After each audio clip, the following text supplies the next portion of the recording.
Hello दोस्तों, करवा चौथ का व्रत कहानी सुने बिना अधूरी रहती है। तो चलिए हम करवा चौथ की व्रत कथा आरंभ करते हैं। श्री गणेशाय नमः। एक साहूकार के 7 लड़के और एक लड़की थी। एक बार कार्तिक मास की कृष्ण पक्ष की चतुर्थी तिथि को सेठानी सहित उसकी 7 बहुएं और उसकी बेटी ने भी करवा चौथ का व्रत रखा था।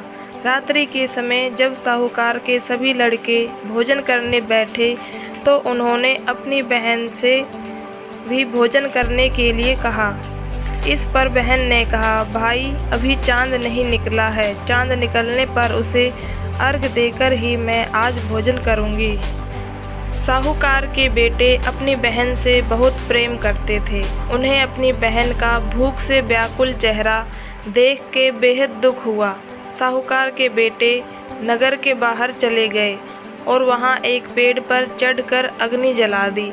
घर वापस आकर उन्होंने अपनी बहन से कहा, देखो बहन, चांद निकल आया है, अब तुम्हें उन्हें अर्घ देकर भोजन ग्रहण करो। साहूकार की बेटी ने अपनी भाभियों से कहा, देखो चांद निकल आया है, तुम लोग भी अर्घ देकर भोजन कर लो।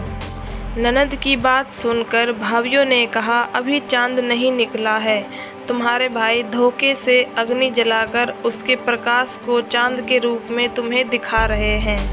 साहूकार की बेटी अपनी भाइयों की बात को अनसुनी करते हुए भाइयों द्वारा दिखाए गए चांद को अर्घ देकर भोजन कर लिया। इस प्रकार करवा चौथ का व्रत भंग करने के कारण विघ्नहर्ता भगवान श्री गणेश साहूकार की लड़की पर अप्रसन्न हो गए। गणेश जी की अप्रसन्नता के कारण उस लड़की का पति बीमार पड़ गया और घर में बचा हुआ सारा धन उसकी बीमारी में लग गया।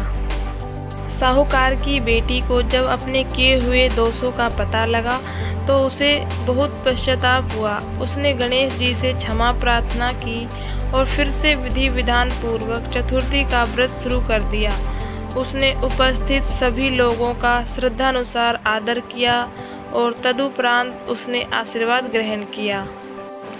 इस प्रकार उस लड़की के श्रद्धा भक्ति को देखकर एकदंत भगवान गणेश जी उस पर प्रसन्न हो गए और उसके पति को जीवन दान प्रदान किया। उसे सभी प्रकार के रोगों से मुक्त करके धन संपत्ति और वैभव से युक्त कर दिया। बोलो करवा चौथ माता की जय।